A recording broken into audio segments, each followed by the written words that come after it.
What if I told you that some of your most vivid memories never actually happened? Not dreams, not stories someone told you. Memories you would swear on your life are real. Welcome to the terrifying, fascinating world of false memories.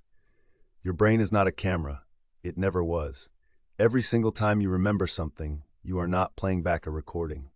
You are reconstructing it, piece by piece, and every reconstruction is a chance to get something wrong. Think about your earliest childhood memory. Really picture it. Now here's the uncomfortable truth. There is a good chance that memory has been quietly edited, distorted, or even entirely invented by your own mind, and you had absolutely no idea. Scientists call this memory distortion, and it is not a sign of weakness or mental illness. It is just how human memory works, for everyone, always. Let's go back to the 1970s, when a psychologist named Elizabeth Loftus changed everything we thought we knew about memory. She ran a simple but devastating experiment. She showed people footage of a car accident, then asked them questions afterward. But she changed one word. Half the people were asked how fast were the cars going when they hit each other. The other half were asked how fast were the cars going when they smashed into each other. That one word, smashed instead of hit, caused people to remember the accident as faster and more violent than it actually was. Some even remembered seeing broken glass that was never there. One word. That is all it took to rewrite what people saw with their own eyes. This is called the misinformation effect, and it reveals something profound. Your memory is not stored like a file on a hard drive. It is stored like a story that gets retold every time you access it. And stories change in the telling. Here's how memory actually works at the biological level. When you experience something, neurons in your brain fire together and form connections called synapses. This is encoding. But the memory is not locked away safely after that. Every time you remember something, those same neural pathways reactivate. And here's the terrifying part. While those pathways are active, they are vulnerable. They can be altered, updated, contaminated. Scientists call this reconsolidation. Your memory literally has to be saved again after you access it, like a document you open and close. And every time you save it, you might be saving a slightly different version. Now let us talk about the Mandela Effect, the internet phenomenon that made millions of people question their own minds. The name comes from the widespread false memory that Nelson Mandela died in prison in the 1980s. He did not.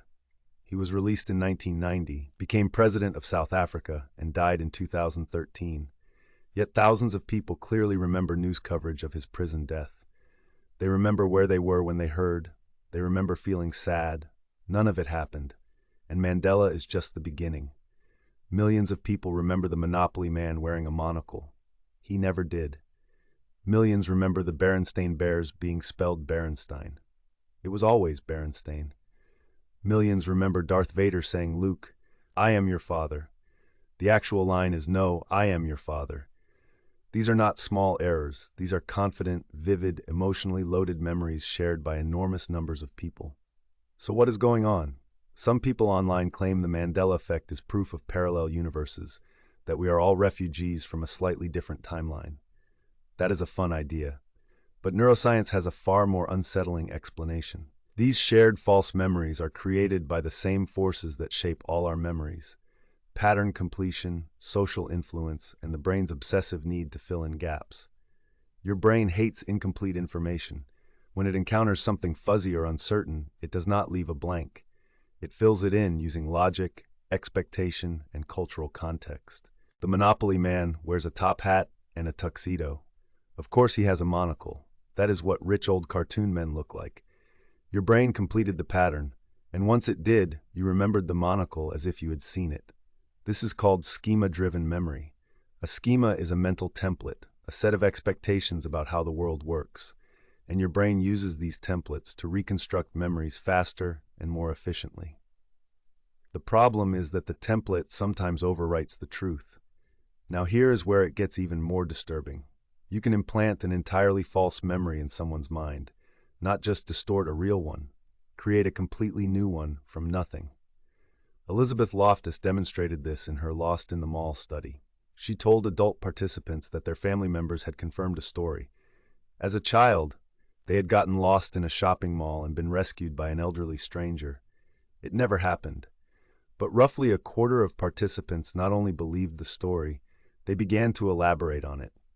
They added details. They described the stranger's face. They talked about how scared they felt. They had manufactured a complete autobiographical memory of something that never occurred, and they were utterly convinced it was real. Think about what that means for your own life. Every story you have been told about yourself as a child, every family photo you have studied, every time someone said, "Remember when you did that thing," each of those is a potential seed for a memory that feels real but was grown in someone else's garden.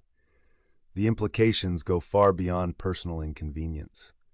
In the legal system, eyewitness testimony is still treated as powerful evidence, but study after study shows that eyewitnesses are wrong at alarming rates. Innocent people have gone to prison because someone confidently remembered a face that was not there. The Innocence Project, which uses DNA evidence to exonerate wrongly convicted people, found that in over 70% of wrongful conviction cases, faulty eyewitness memory played a role. 70%. Memory is not just unreliable. It is unreliable in ways that feel completely reliable. That is the trap. You do not feel like you are misremembering. You feel like you are remembering. The confidence and the accuracy are completely disconnected. So why did evolution give us such a flawed system? Because memory was never meant to be a perfect record. It was meant to be useful. Your ancestors did not need to remember every detail of every day. They needed to remember patterns. This berry made me sick. That animal is dangerous. This path leads to water. A memory system optimized for patterns and meaning will sacrifice precision for efficiency every single time. And that trade-off made perfect sense on the savannah. It just makes us terrible witnesses in a courtroom. There is also the emotional dimension. Emotional memories feel more real, more vivid, more trustworthy than ordinary ones. But emotion does not make a memory accurate. It just makes it feel accurate. Trauma survivors, for instance, often have memories that are fragmented, inconsistent, and reconstructed. This is not because they are lying. It is because the brain under extreme stress encodes information differently, and the reconstruction process is even more vulnerable to distortion. The same emotional intensity that makes a memory feel carved in stone is often the very thing that makes it most malleable. So where does this leave us? If memory is reconstruction, if it can be contaminated by a single word, if entire events can be implanted by suggestion, if millions of people share the same vivid false memories, what can we actually trust? Here is the philosophical gut punch. You cannot fully verify your own past. The person you think you were, the things you think you did, the experiences that shaped your identity, all of it is filtered through a reconstruction engine that prioritizes narrative coherence over factual accuracy. Your brain is not trying to deceive you. It is trying to give you a self, a continuous, coherent story of who you are. And sometimes, truth is the casualty of that story. But here is the other side of that coin. This same flexibility, this same willingness to rewrite and reconstruct is also what allows humans to heal. Trauma therapy often works by carefully, gently helping people reconstruct their memories in ways that are less debilitating. The same mechanism that creates false memories can be used to loosen the grip of painful ones. Memory is not a prison, it is a draft, and drafts can be revised. The next time you are absolutely certain about something you remember, pause. Not to paralyze yourself with doubt, but to hold it lightly. To remember that the story you are telling yourself about your past is just that, a story. Beautifully constructed, deeply felt, and at least a little bit made up. Your brain is not lying to you out of malice, it is lying to you out of love. It is building you a past you can live with, a self that makes sense, a narrative that carries you forward. And honestly, that is one of the most human things it does.